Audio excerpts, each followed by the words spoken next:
Hi, I'm Paul Begley.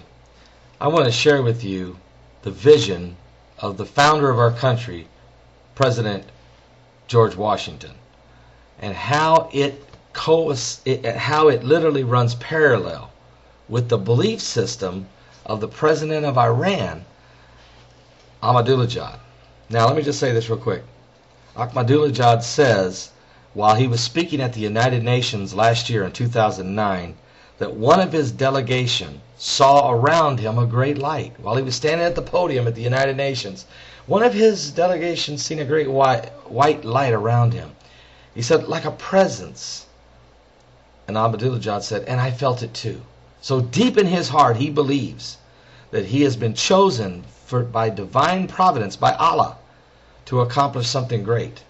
What is that greatness? Now, I've read you can find it. It's in the library in Istanbul, Turkey. I've read the entire prophecies leading up to the conquering of the Dome of the Rock or the Mount Moriah there in Jerusalem. And that this is why Ahmadinejad believes he is destined to take his army all the way to Jerusalem. That's why you'll hear him constantly say, death to Israel, death to Israel. Or I blow Israel off the face of the map. He feels he is destined. That is why he is cutting deals with Russia to get the enriched uranium. He wants to start building his own nuclear weapons. Why? That is why he's cutting deals with Lebanon to supply them with arms. That is why he is befriending China. He is befriending all nations, Muslim nations. He is trying his best to gather a coalition because he believes he is the one that's going to usher in the Mahdi. Now, let me just say this right now. That is why he does what he does, and it's why he's unveiled this drone. He's unveiled these new assault boats. It's why he's talking about these new missile testing. It's all about building up his ability to accomplish the vision or the prophecies that have been recorded in the ancient manuscripts that are in Istanbul, Turkey. Now, George Washington had a vision he received of the Lord. You see, in the bitter winter of 1777, in the middle of the Revolutionary War, at Valley Forge, General George Washington and his men were desperate. Morale was an all-time low. They were hungry. They were cold. They were feeling defeated. And as the winter dragged on and the bitterness of it, their hearts were failing. George Washington, though, it's recorded, would seek God daily and pray, call upon the Lord God. He would ask for wisdom. He would ask for blessings. He would ask for victory.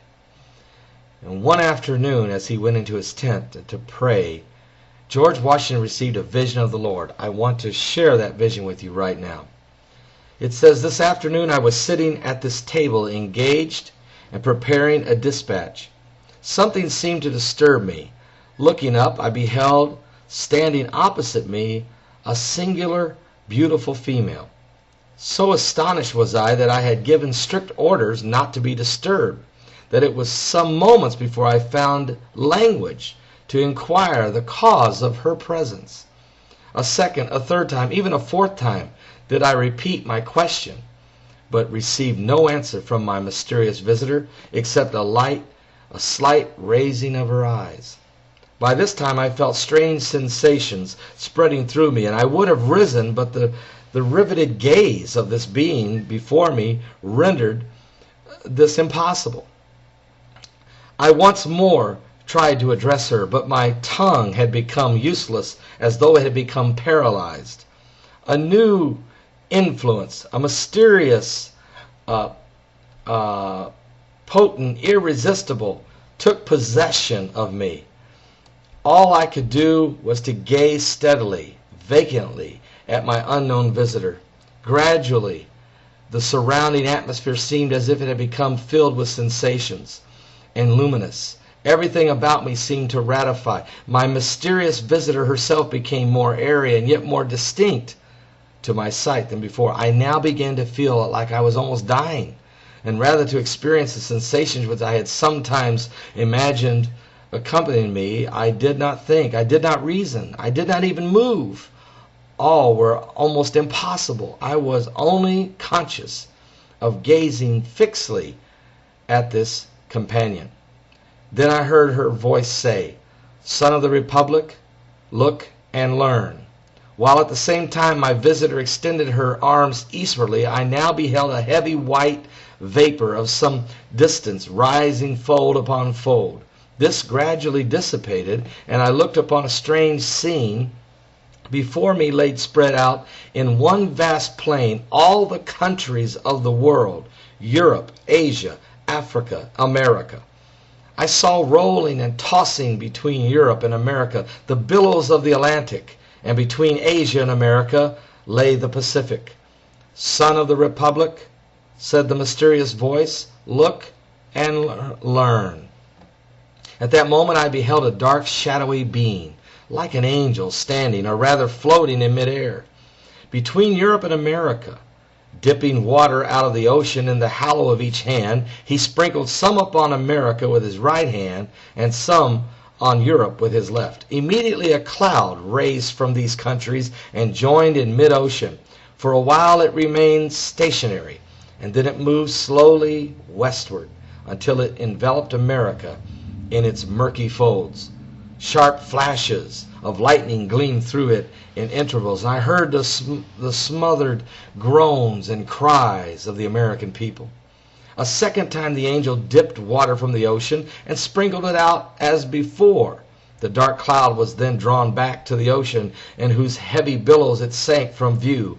And a third time I heard the mysterious voice say to me, "Son of the Republic, look and learn."